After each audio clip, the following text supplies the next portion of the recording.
chapitre 7. Parti du Cap le 5 février 1691, l'Hirondelle, donc leur navire, traverse à la mi-mars sa plus violente tempête. Vent tournoyant, éclairs, vagues plus hautes que le navire, un furieux cyclone secoue et embrase l'oiseau de bois pendant plus de 10 heures, au comble desquelles un feu de Saint-Elme bleuâtre s'empare de la pointe du plus haut mât. Les dégâts matériels sont légion et l'équipage, contraint durant l'orage à se réfugier dans ses cabines, en ressort en piteux état. Mais le calme revient, un vent d'un métal moins sonore les porte plus avant, et le 3 avril, terre est en vue. Le gars veut croire que c'est l'île d'Éden. Ses nobles montagnes, ses rivages doux et verts, ses parfums de fleurs et d'agrumes séduisent les marins tant malmenés, qui souhaitent tout naturellement y accoster. La première des 12 âmes du navire meurt alors. Jean Pagny, victime du scorbut et de ses tourments.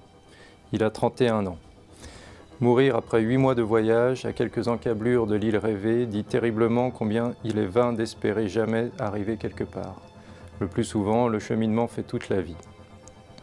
Le visage blême, puis jaune, le cœur lourd, Jean Pagny commence par cracher le sang que ses gencives enflées laissent s'écouler entre ses dents molles, et son dégoût de lui-même accroît très vite son envie d'abandon à la mort. Des petites plaques rouges apparaissent sur ses jambes, son corps gonfle de part en part, et son affaiblissement est bientôt extrême. Ses dernières paroles, chétives, sont employées à regretter qu'il n'y ait pas un docteur pour lui expliquer le sens de ses horribles douleurs, ni un pasteur pour lui assurer un meilleur sort posthume, ni une main de femme pour rafraîchir son front brûlant. Le gars, Vallot et leurs compagnons ne sont plus que 11.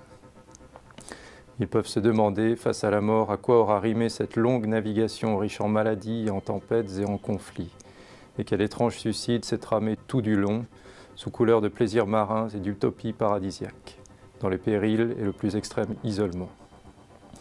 Échapper à un ouragan accroît sans doute la foi en Dieu, qui aura su au dernier moment transformer un vent hostile en courant favorable, écarter les rochers et dompter les flots. Encore faut-il y échapper. Dieu ne veille pas à tous les grains, se dit-on en silence, en se refusant à la triste pesée des parts de folie, d'absurdité ou de stupidité dont se composent les aventures.